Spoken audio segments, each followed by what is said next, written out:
Hello friends, welcome back to my channel. Last video में हमने salary के major components जैसे कि pay, DA, special allowance, learning and locational allowance की बात की थी और स्केल 3 की सैलरी को भी डिस्कस किया था। इस वीडियो में अदर अलाउंसेस एंड बेनिफिट्स को डिस्कस करेंगे जिससे आपकी ओवरऑल इनकम पे काफ़ी इम्पैक्ट पड़ेगा और एक कंपैरेटिव एनालिसिस करेंगे जिसमें हम 11th बाइपर्टाइट और 12th बाइपर्टाइट के बीच जो अलाउंसेस हैं उसके डिफरेंसेस को समझेंगे। तो चलिए वीडियो को स्टार्ट करते हैं। देखिए, जैसा कि हमने अभी अलाउंस की बात की तो मेजर अलाउंसेस जो इस बाइपर्टाइट में साइन हुए हैं वो HRA, city compensatory, officiating, halting, compensation on transfer, medical aid और क्लोजिंग अलाउंसेज है। सबसे पहले इसमें मोस्ट इंपॉर्टेंट है एचआरए। एचआरए में देखिए, एचआरए में पहले क्या होता था, एचआरए की 3 स्लैब्स अवेलेबल थी लास्ट बाइपर्टाइट में, यानी 11th बाइपर्टाइट में आपके पास 7% ऑफ पे का एक एचआरए अवेलेबल था। सिमिलरली आपके पास 8% था और 9% था। देखने वाली बात क्या है, ये सारे एप्लीकेबल होते हैं पे। अभी जो चेंजेस किए हैं उसमें इसको 8%, 9% और 10% कर दिया गया है ऑफ पे। तो इसमें सबसे पहले आता है कि पे की डेफिनेशन क्या है। पे की डेफिनेशन में जो ये वैल्यू आपको मिलेगी 8% की, 9% की और 10% की, वो बेसिक पे, स्टैग्नेशन और पीक्यूपी, इन सब को मिला करके जो पे की वैल्यू निकल के आती है उस सब पे एप्लीकेबल है एचआरए। अब एचआरए में देखिए 2 सिनेरियो पॉसिबल होते हैं। लीज की बात हमने लास्ट वीडियो में करी ली थी। एचआरए या तो आप डिक्लेरेशन बेसिस पे लेते हैं या रेंट रिसीट बेसिस पे लेते हैं। अगर मैं डिक्लेरेशन की बात करूं तो जो भी आपकी बेसिक पे है, फॉर एग्जांपल लास्ट केस में जब हमने डिस्कस किया था कि 93960 एक बेसिक पे थी, उस पे जो बेयर मिनिमम एचआरए मिलेगा इस बेसिक पे वो मिलेगा 8% ऑफ पे। यानी ये जो सैलरी है इंक्लूसिव है, जो हमने ऊपर स्टैग्नेशन और सारे इंक्रीमेंट्स की बात की थी उसके इंक्लूसिव है ये पे। तो इस पे के ऊपर आपको एचआरए मिलेगा और डिक्लेरेशन बेसिस में इसकी वैल्यू मिनिमम 8% है। और अगर आप किसी ऐसी जगह पे पोस्टेड हैं जो एरिया 1 में आता है वहाँ पे 9% है और जो मेजर ए क्लास सिटीज़ हैं वहाँ पे इसकी वैल्यू 10% है। तो डिक्लेरेशन बेसिस में सिंपली क्या होना है, जो भी आपकी बेसिक पे है उसका 8% आपको मिल जाएगा। जैसे इस केस में 8% की वैल्यू 7516.80 है। अगर यही मेजर ए क्लास सिटी ए में पोस्टेड होते तो इसकी वैल्यू 10% होती और इनको एचआरए 9396 मिल जाता। लेकिन जो अब 150% वाला कंसेप्ट है वो आपके लिए मोस्ट इंपॉर्टेंट है। देखिए, जो बाइपर्टाइट है वो सारे पीएसयू बैंक्स के लिए और जो सिग्नेटरी बैंक्स होते हैं उन पे एप्लीकेबल होती हैं। जो आपका लीज का जो पैसा आपको मिलता है वो अलग अलग बैंक का अलग अलग होता है, वो बैंक की अपनी एक आपको अलाउंसेस मिलता है। यानी जो बाइपर्टाइट के सिग्नेटरीज होते हैं उसको एचआरए की गाइडलाइंस सभी बैंक्स को फॉलो करनी है, इर्रिस्पेक्टिव वो लीज क्या दे रहा है उसको एचआरए को सबको इसी हिसाब से मानना पड़ेगा। तो कुछ बैंक्स में अगर आप देखेंगे तो उसमें जैसे रूरल एरियाज़ होते हैं उसमें आपकी लीज़ की वैल्यू फॉर एग्जांपल 8,000 रुपये है या किसी किसी में 7,000 रुपये है। तो ऐसे केसेस में ये 150% एचआरए हमारे को बहुत हेल्प करता है। देखिए इसकी कैलकुलेशन की कैसे जाती है। डिक्लेरेशन बेसिस हमने समझ लिया है। दूसरा तरीका क्या है कि रेंट रिसीट आप प्रोड्यूस करते हैं। मान लीजिए आप किसी एरिया में रहते हैं और वहाँ पर रेंट पे कर रहे हैं, आपने रेंट रिसीट दी 10,000 रुपये की, तो आपको कितना एचआरए मिलेगा उस केस में। इसको सर थोड़ा एग्जांपल के साथ समझते हैं और सबसे पहले इस लैंग्वेज को समझते हैं जो बाइपर्टाइट में लिखी है कि अगर मान लीजिए प्रोवाइडेड दैट कोई ऑफिसर है वो रेंट रिसीट प्रोड्यूस करता है और रेंट रिसीट परस्यू करने पर जो उसको एचआरए पेबल टू हिम होगा वो कितना होगा, जो एक्चुअल रेंट पेड, जैसे अभी हम एग्जांपल लेंगे 10,000 का, तो actual rent paid by him for the residential accommodation in excess of 0.35% of पे इन फर्स्ट स्टेज ऑफ पे। इसमें यानी कुछ चीज़ माइनस होगी। सेकंड, इसमें क्या मिलेगा, with A maximum of 150% of HRA. देखिए ये सारा कैलकुलेशन के थ्रू समझते हैं, हमारे को और ज़्यादा क्लैरिटी होगी। मान लीजिए आप किस एरिया में रहते हैं और वहाँ पे आपने रेंट रिसीट प्रोड्यूस की 10,000 रुपये की। 10,000 रुपये में ऊपर वाले केस के हिसाब से ही आपकी बेसिक है 93,960 और फर्स्ट स्टेज ऑफ पे यानी जो आपका स्केल 3 था, जब आपने वहाँ पे एंट्री ली तो आपकी बेसिक पे क्या थी, वो थी 85,920। यानी मैं ये सारा का सारा करंट बाइपर्टाइट के हिसाब से आपको बता रहा हूँ। अब इसमें क्या बोलता है कि 0.35% ऑफ पे जो आपकी फर्स्ट स्टेज में थी उसका एक्सेस रेंट मिलेगा। यानी हम 0.35% निकालेंगे आपका फर्स्ट स्टेज ऑफ पे का, जो कि आता है 300.72, उसको माइनस कर देंगे, जो ये वैल्यू आती है आपकी rent in excess of 0.35% of पे। सेकंड इसमें हम निकालेंगे कि HRA 8% पे कितना मिल रहा है। जैसे इस केस में 93960 के अगेंस्ट आपको 7516.80 का HRA मिल रहा है और इसका जो 150% है उसकी वैल्यू आएगी 11,275।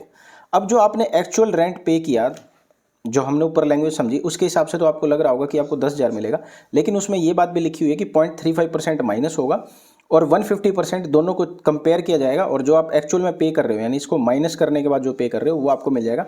यानी इस सिनेरियो में 9699.28 आपको HRA मिल जाएगा। सेकंड केस ऐसा हो सकता है कि आप रेंट रिसीट प्रोड्यूस करें 12,000 रुपये की। बेसिक पे आपका सेम है 93,960, फर्स्ट स्टेज ऑफ पे भी सेम है और ये डिफरेंस वैल्यू भी सेम है। अब इस केस में रेंट इन एक्सेस ऑफ पे जो है 0.35% वो क्या है 11,699.28। सेकेंडली जो हमारे 8% इस केस में आया है उसका 150% कितना आएगा 11,275। तो ऊपर अगर लाइन को देखें हमें तो 150% हमारा मैक्सिमम है, यानी जो ऊपर क्लोज 3 में दिए गए हैं इसके हिसाब से कॉलम 3 में हमारा जो मैक्सिमम है इसका 150% है, यानी 8% का मैक्सिमम 150% है, जिसकी वैल्यू यहाँ पर ये आई है। यानी इस वाले केस में अगर आप रेंट रिसीट 12,000 की प्रोड्यूस करते हैं तो आपको जो HRA मिलेगा वो मिलेगा 11,275, क्योंकि ये आपकी मैक्सिमम वैल्यू है, ये आपको मिल जाएगी। तो ध्यान देने वाली बात है, हम 150% के बारे में अवेयर नहीं होते हैं ज़्यादातर बैंकर्स, इसको आप ज़रूर क्लेम करें अगर आप रेंट रिसीट प्रोड्यूस कर रहे हैं।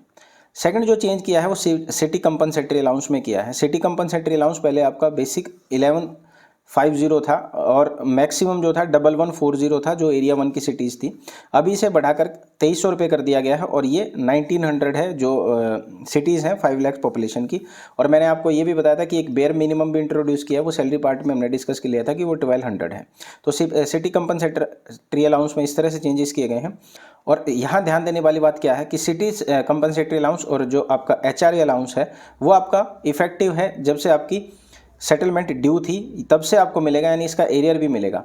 लेकिन ऑफिशिएटिंग पे के केस में जो ऑफिशिएटिंग का अलाउंस है वो आपका एप्लीकेबल है 1 अप्रैल 2024, यानी आप बैक डेट से क्लेम नहीं कर सकते।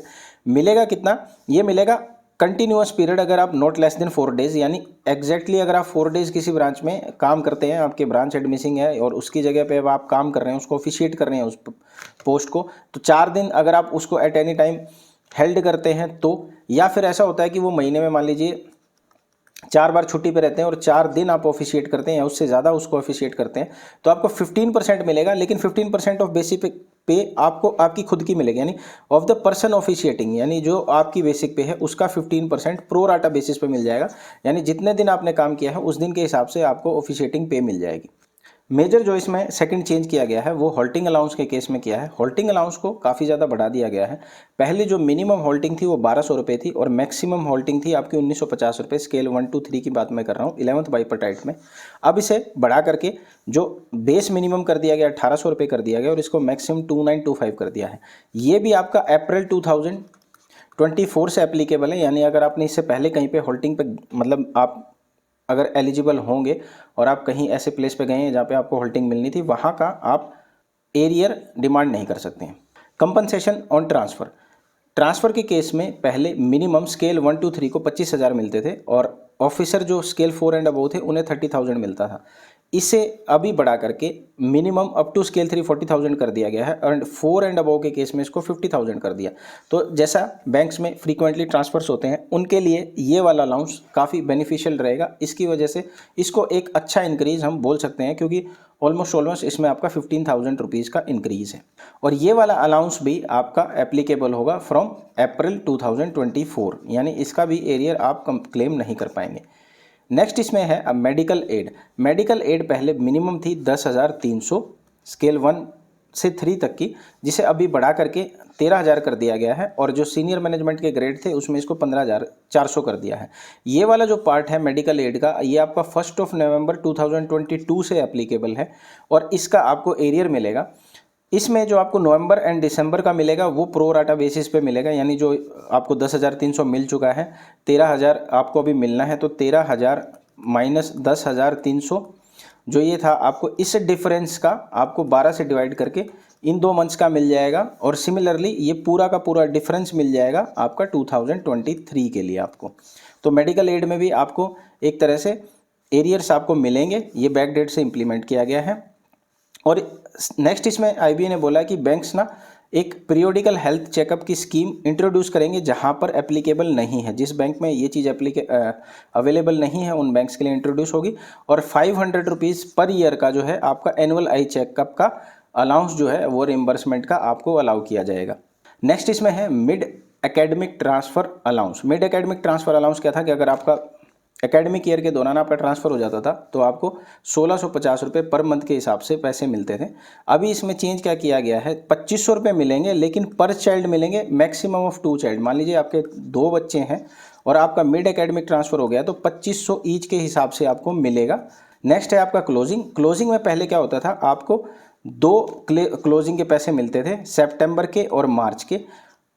250 इसका अमाउंट रहता था, अब इसे 1500 पर क्वार्टर कर दिया गया है।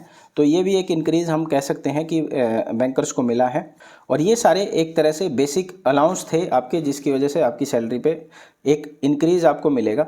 इस वीडियो में 9th जॉइंट नोट की ऑलमोस्ट हमने बेसिक सारी चीज़ें कवर कर ली है। सैलरी हम ऑलरेडी कवर कर चुके थे। अभी जो हमारा पार्ट पेंडिंग है वो है लीव रूल्स का। लीव रूल्स में क्या क्या चेंजेस किए हैं। सेकंड इसमें पेंडिंग है स्टैग्नेशन इंक्रीमेंट, यानी कि जो सीआईबी के, स्टैग्नेशन के, पीक्यूपी के किस तरह से आपको इंक्रीमेंट मिलेंगे, किस स्केल पे कितने स्टैग्नेशन के लिए आप एलिजिबल हो, ये सब डिस्कशन रहता है। नेक्स्ट इसमें रहता है एलटीसी का डिस्कशन, यानी जो हमारा लीव ट्रैवल का जो कंपनसेशन हमको मिलता था उसमें क्या चेंजेस आए हैं। और लास्ट इसमें बचता है कि 5 डेज बैंकिंग, और क्या ये जो हमारी सेटलमेंट है क्या ये रियल में एक अच्छी सेटलमेंट है या हर बार की तरह हमारे जो एम्प्लॉयज़ हैं उनके साथ एक धोखा टाइप से हुआ है। तो ये सारी क्लैरिटी हमारे को नेक्स्ट वीडियो में हो जाएगा। नेक्स्ट वीडियो में हमारा 9th जॉइंट नोट कंप्लीट हो जाएगा, सारे पोर्शन कवर हो जाएंगे। तो आई होप आज का वीडियो आपको अच्छा लगा होगा, आपको पसंद आया होगा। आप मेरे चैनल को लाइक, शेयर एंड सब्सक्राइब कर सकते हैं। Thank you.